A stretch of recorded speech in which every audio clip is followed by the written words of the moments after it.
gosh, I can't believe I did that. But most importantly out of all of that is the beautiful way of Allah subhanahu wa ta'ala, the beautiful way of God, is that whatever moment that we return to Him in, when we go back to Him, the moment that we were standing for something, what we were doing, what we were standing for, what we were about, what our purpose was, is what determines our legacy. And so, I don't know about Aisha Noor's childhood. I know nothing about Aisha Noor's high school experience. But what I do know, from the very short, brief time I knew who she was, I knew her as a person of justice and a person of truth and a person that was dedicated to the Palestinian cause. And that is her legacy.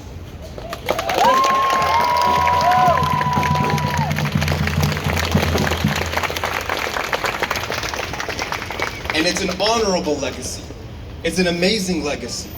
And it's a reminder for all of us that because we don't know when our last moments are going to be, that if we want our legacy to be a legacy that echoes throughout the world, that motivates people, that inspires people, then we always have to live our lives the same way, with truth and justice and harmony and honesty. Otherwise, we may not have the same legacy, and we want that same legacy that Aisha Noor has left behind. Now, what's most important as well is that Aisha Noor's legacy is why I'm here today. She is the motivation, she's the inspiration of really why I'm here today. And what I mean by that is because talking to many friends or many individuals who knew her yesterday, one thing that I heard was one of her last conversations, one of her last words to her friends a few hours before she was killed by the Israeli terrorist forces was that we need to be doing more. Yep. That we need to be doing more as a community, as a nation, as a world to help the Palestinian people. And so my question to all of you today is, are we going to let Aisha Noor's words fall in vain? No! Or are we going to do everything that we possibly can within our means to carry her legacy forward and see a free Palestine? Yes!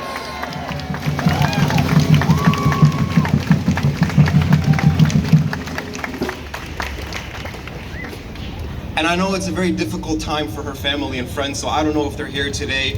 And I ask everybody that does know them to please respect their privacy because they're going through a lot. But what I will say is this, is Aisha Noor should be very, very proud of her, because she has left a legacy that has inspired all of us. She has motivated all of us to keep going. She has motivated all of us to continue. We speak about wanting to do something. She was actually over there facing the tyrant herself, and I can't think of a better legacy to leave behind in this time, in this climate, and in this world.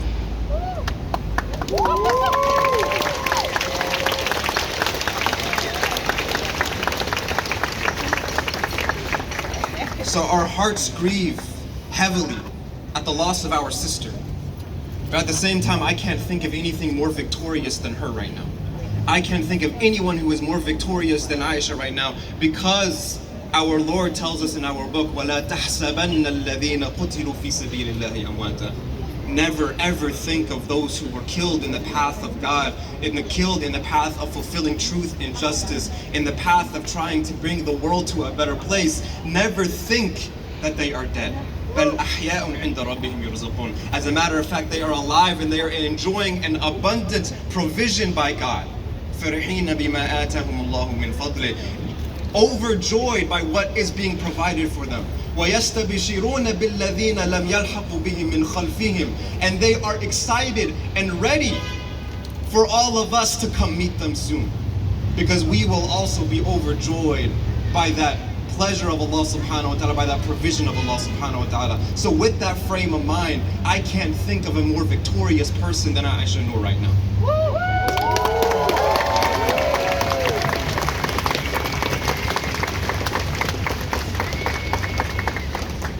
And lastly, what I'll say before I go into the prayer, I know I'm taking more time than I was supposed to, I really apologize. The last thing that I will say before I go into the prayer is, whether it's Aisha Noor or Rachel Corrie or Shireen, it is very evident that the American government does not care about its people. It's very evident that they are willing to sacrifice your life for their precious Israel. It is very evident that they are willing to sacrifice your life for their precious Zionism. Shame. And if that doesn't radicalize you, I don't know what will.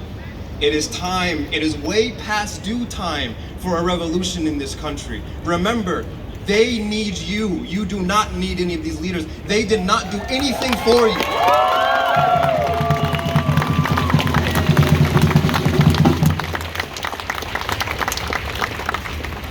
Remember that the people hold the power. It is not the leaders. They have not done anything for you. And so one thing that I plead to everybody is, for the past few months and continuing until November, there is one party that's going to tell you constantly that if you don't vote for us, there's going to be a worse person in charge, as if the genocide isn't happening under their watch. Shame. And so if genocide isn't a red line for us, then what will be? So show yourselves that honor, show yourselves that self-respect, show yourselves that dignity, and do not give them the time at all.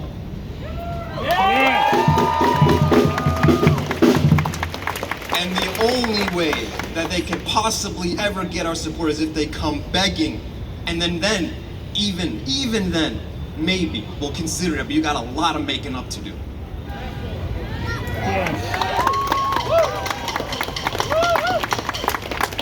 But it's not acceptable for us anymore to support one demonic party over another when they have no respect for you. You are the people, you are the ones that run this country. They need you, you do not need them. They have not done anything for you.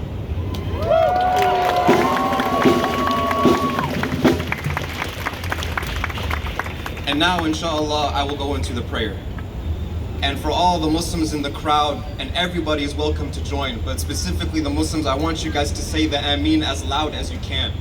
Let everybody hear our collective voice, our collective prayer, because we believe in the power of a collective ummah. Allahumma laka alhamdu kullu wa laka shukru kullu wa ilayka yurja'u al-amru kullu alaniyatu wa sirru ahlun anta an tu'bad ahlun anta an tuhmad la ilaha illa anta subhanaka inna kunna min adh-dhalimin. O Allah, Lord of all that exists, we turn to you with our heavy hearts, seeking your mercy and guidance and strength. Ya Allah, we ask you to shower your infinite mercy upon our dear sister who was killed while peacefully standing for justice. O Allah, you are the most forgiving, the most merciful.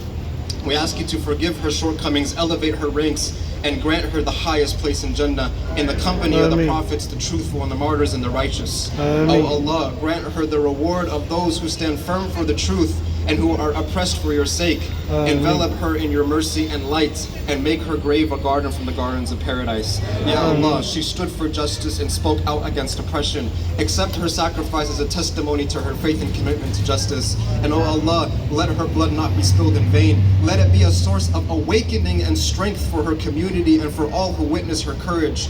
Make her legacy a beacon of light for those who continue to struggle for justice and peace.